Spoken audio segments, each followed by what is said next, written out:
Good morning बच्चों। आज के वीडियो में हम लोग 6.3 पढ़ेंगे। 6.1 पढ़ा दिए हैं और 6.2 जो है आपको 6.3 और 6.4 पढ़ाने के बाद बताएंगे, क्योंकि 6.2 और 6.5 दोनों एक जैसा चैप्टर है। उस समय बताएंगे तो दोनों चैप्टर आपको बढ़िया से समझ में आएगा। इसीलिए अभी 6.2 को ब्रेक कर रहे हैं। 6.1 हम पिछले वीडियो में खत्म कर चुके हैं, अब 6.3 देखा जाए। तो 6.3 बताने से पहले आपको कुछ 11 क्लास का स्ट्रेट लाइन का थ्योरी रिवीजन करना होगा। क्या थ्योरी है? तो स्ट्रेट लाइन में हम रेखा का ढाल निकालने का तरीका बताएंगे। तो रेखा का ढाल निकालने के 6-7 तरीका होता है, वो सब आपके दिमाग में रहना चाहिए, तब जाके 6.3 बनेगा। और कभी भी 6.3 का क्वेश्चन बनाने बैठिए तो मेरे इस वीडियो को देख लीजिएगा, तब जाके आप उसको बनाइएगा तो ज्यादा बेटर समझ में आएगा, क्योंकि हर क्वेश्चन में रेखा का ढाल निकालने को देगा।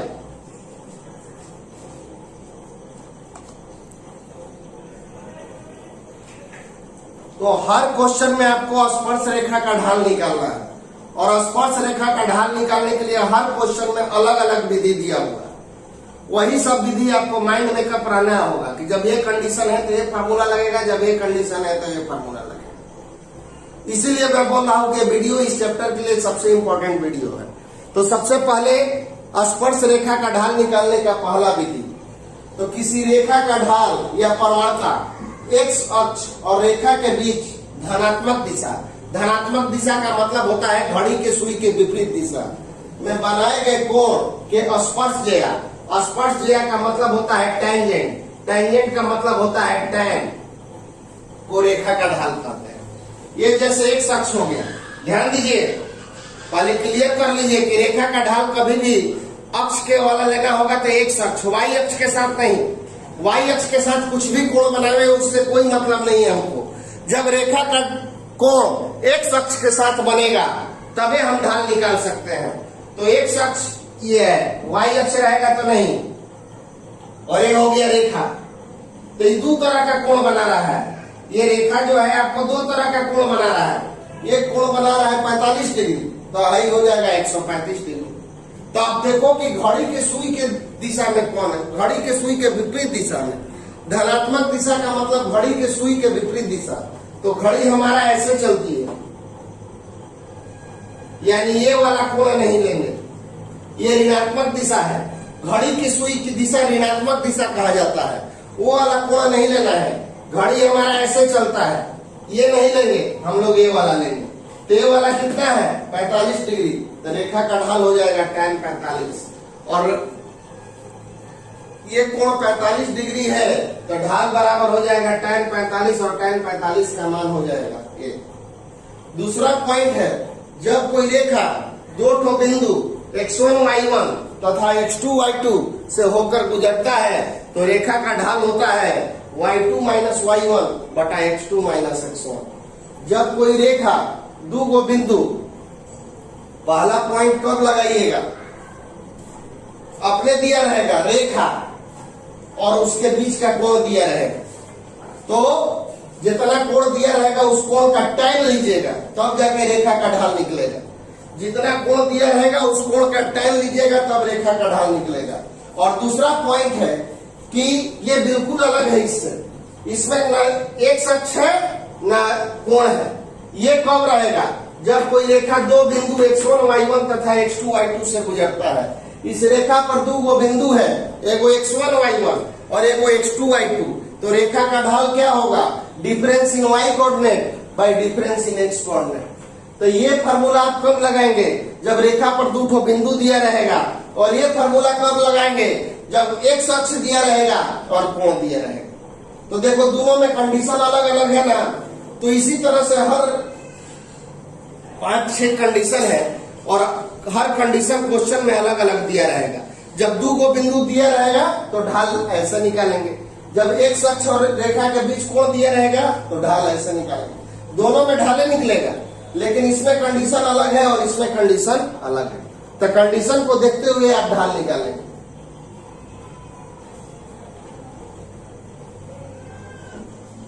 रेखा का समीकरण दिया हुआ है आपको 2x + 3y = 5। अब इस क्वेश्चन में रेखा का समीकरण दिया है। पहला क्वेश्चन में x अक्ष और रेखा के बीच का कोण दिया था। दूसरा क्वेश्चन में दोनों एक रेखा पर दो ठो बिंदु दिया था, और इस क्वेश्चन में रेखा का समीकरण दिया हुआ है। तो ढाल आप कैसे निकालेंगे? तो देखो यहाँ पे y अकेले है ना, इस y को अकेले करो तो हम लोग क्या लिखेंगे 3y - 2x + 5। ये +2x को इधर भेज दिए तो -2x हो गया, +5 हो गया। अब 3 को ला दो बटा में, तो y बराबर आ गया -2/3x + 5/3। तो रेखा का ढाल क्या हो गया आपका? y को अकेले करने के बाद x का जो गुणांक होता है वही रेखा का ढाल होता है। y को अकेले करने के बाद x का जो गुणांक होता है वही रेखा का ढाल होता है। तो x का गुणांक कितना है? -2/3। तो रेखा का ढाल क्या हो जाएगा आपका? -2/3।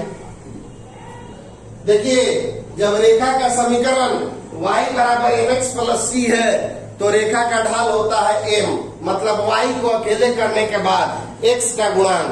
तो यहाँ पे रेखा का समीकरण हो जाएगा 3y - 2x + 5, 3 आ गया बटा में, y अकेले हो गया तो x का गुणांक आ गया -2/3, और यही आपका रेखा का ढाल हो गया। चौथा देखा जाए,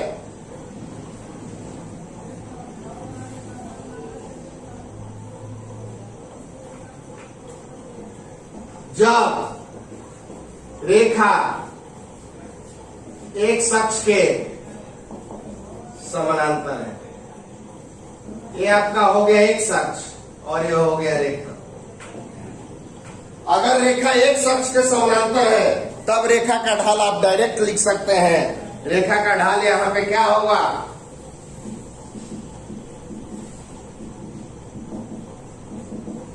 एक अक्ष और रेखा के बीच में कितना कोण बन रहा है? 0 डिग्री।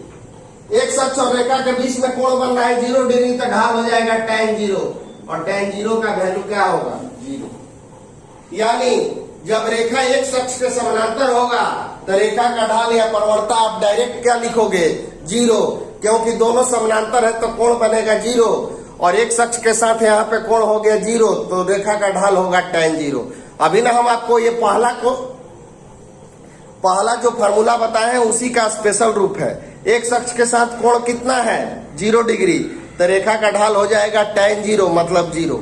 तो अगर आपको अब 6.3 में कभी भी कहेंगे कि रेखा एक अक्ष के समानांतर है तो आप रेखा का ढाल क्या बताएंगे? 0 बताएंगे। पांचवा देखें, जब रेखा y अक्ष के समानांतर है,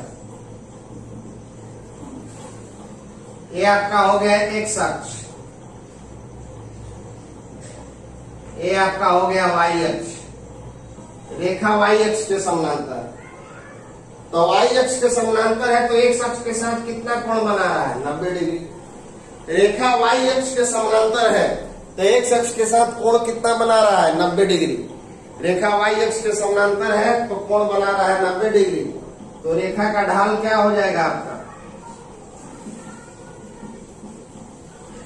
tan 90 डिग्री, और tan 90 डिग्री का वैल्यू हो जाएगा 1/0। रेखा का ढाल हो गया tan 90 का वैल्यू हो जाएगा 1/0।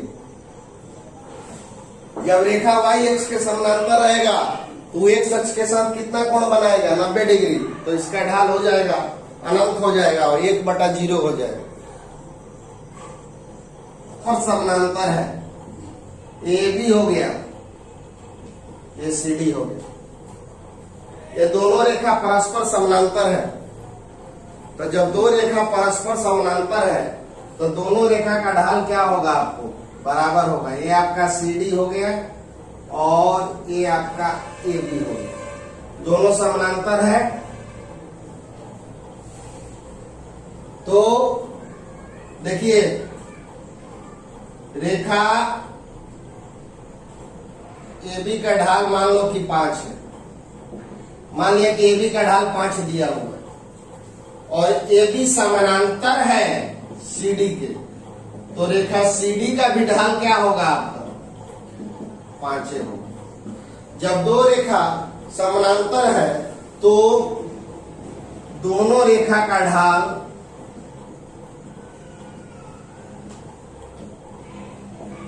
बराबर होगा। जब दो रेखा समानांतर है तो दोनों रेखा का ढाल बराबर होगा। तो यहां पर AB का ढाल 5 है तो CD का भी ढाल क्या हो जाएगा 5 हो जाएगा।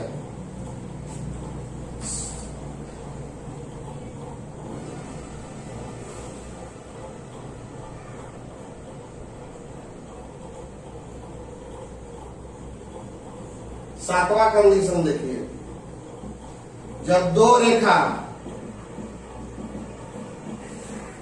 परस्पर लंब है तो दोनों का ढाल एक दूसरे के विपरीत होगा। जब दो रेखा परस्पर लंब है तो दोनों का ढाल क्या होगा एक दूसरे के विपरीत होगा। ये आपका हो गया AB और ये आपका हो गया CD। जब दो रेखा परस्पर लंब है तो दोनों का ढाल एक दूसरे के विपरीत होगा। तो AB है और ये CD है। AB का ढाल दिया हुआ है 5 और AB लंब है CD पर, तो CD का ढाल क्या होगा, ये 5/1 है तो ये 1/5 हो जाएगा। ये प्लस है तो क्या हो जाएगा माइनस। देखिए दोनों का ढाल विपरीत हो गया। AB का ढाल है 5/1 तो CD का ढाल हो जाएगा आपको -1/5। जब दो रेखा परस्पर लंब है तो दोनों का ढाल एक दूसरे के विपरीत होगा। तो AB का ढाल है 5/1 और AB लंब है CD पर, तो CD का ढाल हो जाएगा -1/5। और जब दो रेखा परस्पर समानांतर है तो दोनों का ढाल बराबर होगा। जो ढाल AB का है वही CD का ढाल होगा। और अब अंत में सबसे इंपॉर्टेंट जो हर क्वेश्चन में लगेगा,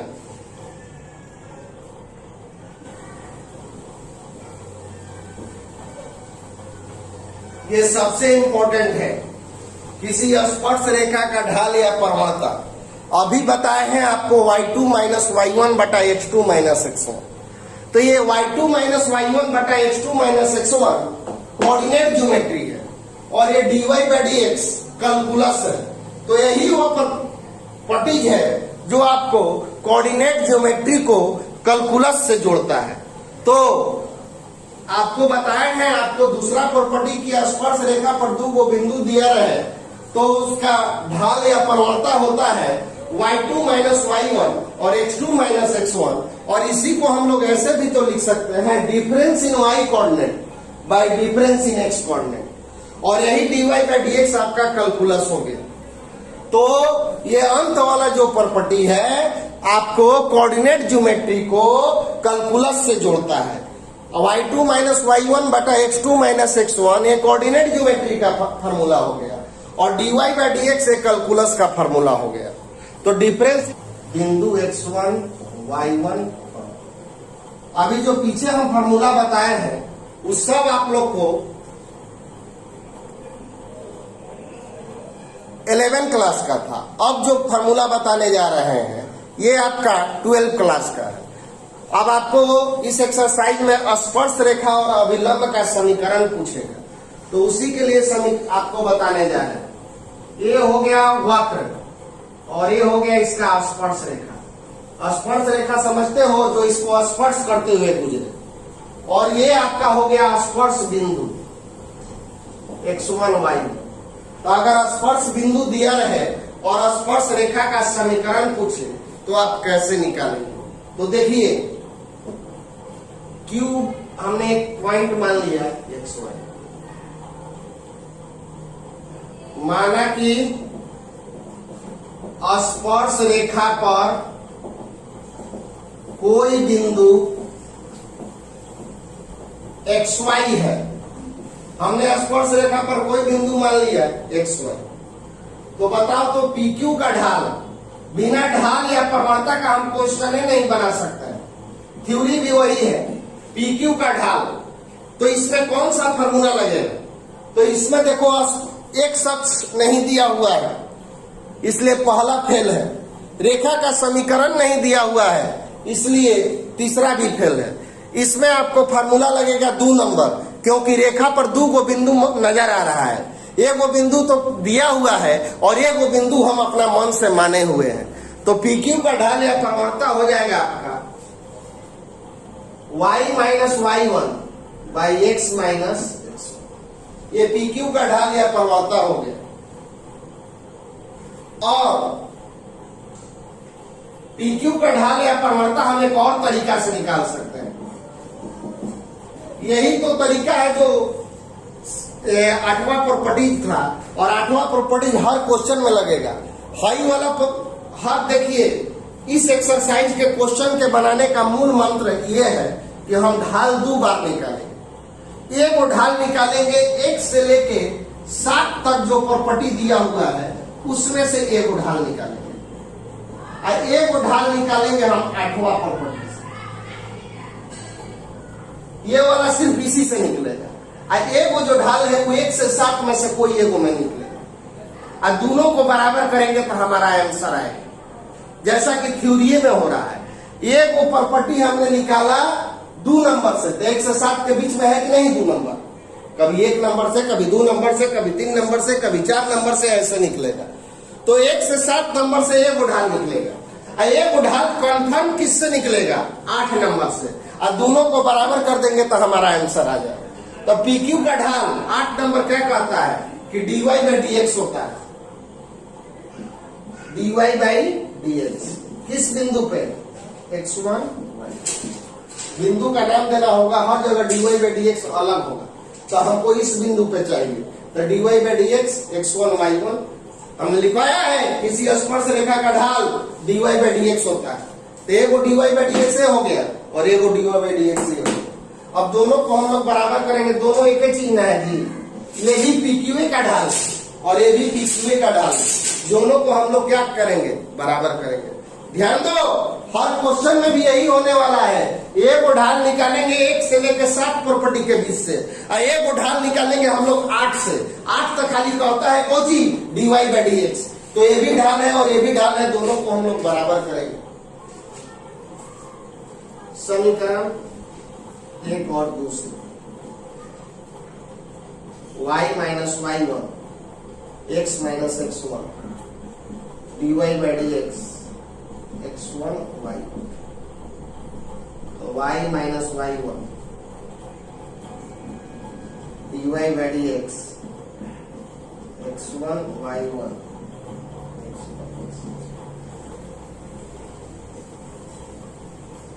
या स्पर्श रेखा का अभिष्ट समीकरण है। अभिष्ट माने प्राप्त किया, तो देखो यही अभिष्ट समीकरण हो गया स्पर्श रेखा का। तो यह स्पर्श रेखा का समीकरण निकल गया। अब अगला में हम लोग निकालेंगे अभिलंब का समीकरण।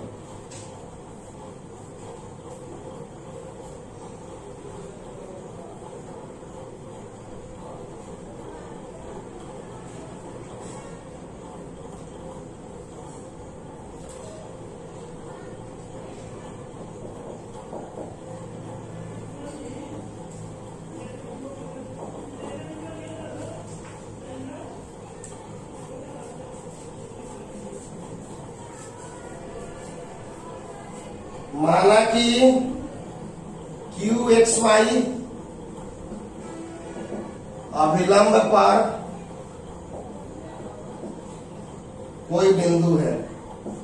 हमने QXY अभिलंब पर कोई बिंदु मान लिया।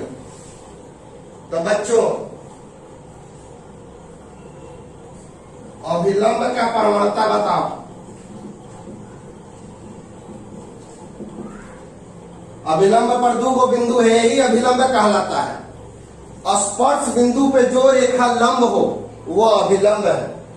और स्पर्श बिंदु को जो टच करते हुए गुजरे उसी को हम लोग स्पर्श रेखा कहते हैं। और स्पर्श बिंदु पर जो रेखा लंब हो वो अभिलंब है।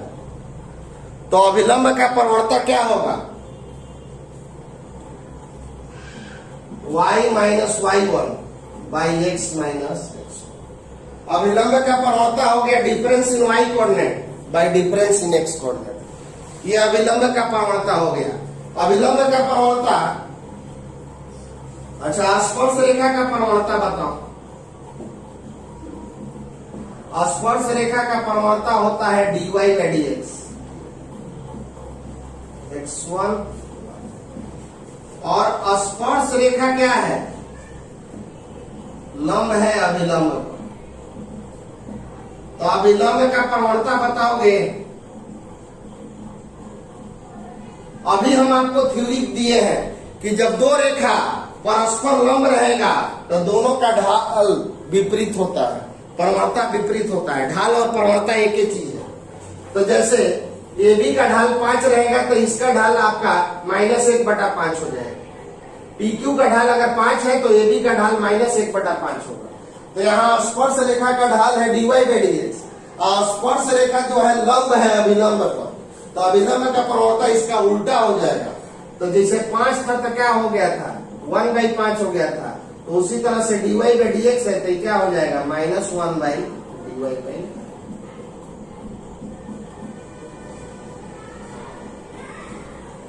-1 बाई dy बाई dx। अब ये भी अभिलंब का परिवर्तन है और ये भी अभिलंब का परिवर्तन है। ये तो स्पर्श रेखा का परिवर्तन था। अभिलंब का परिवर्तन, अभिलंब पर दो को बिंदु है ना, तो difference in y coordinate by difference in x coordinate. स्पर्श रेखा का परिवर्तन dy बाई dx होता है। हमको कौन सी चाहिए? अभिलंब। तो ये जाता है कि स्पर्श रेखा और अभिलंब एक दूसरे पर लंब होता है। तो बस इसको पलट दीजिए, भेज दीजिए नीचे, तो अभिलंब का परिवर्तन निकल गया। तो ये भी अभिलंब का परिवर्तन है और ये भी अभिलंब का परिवर्तन है। तो दोनों एक दूसरे के क्या हो जाएंगे? बराबर हो जाएगा। तो समीकरण 1 और 2 से y माइनस y1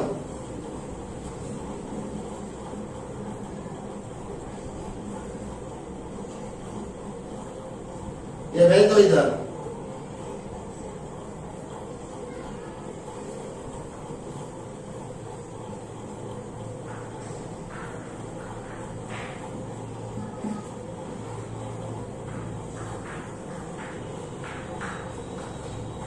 ये अभिलंब का अभीष्ट समीकरण, ये अभिलंब का अभीष्ट समीकरण है। अभिलंब का परिवर्तन ये भी है और अभिलंब का परिवर्तन ये भी है। दोनों को बराबर किए तो ये इधर आ गया और ये इधर आ गया और ये आपका अभिलंब का अभीष्ट समीकरण निकल गया। इस तरह से आपका ये स्पर्श रेखा और अभिलंब का हमने फार्मूला आपको बता दिया और थ्योरी। अब कल के वीडियो में इसका क्वेश्चन बताया जाएगा। आज कम से कम 1-2 बार वीडियो देख के पूरी फार्मूला को बढ़िया से समझ लेंगे। धन्यवाद।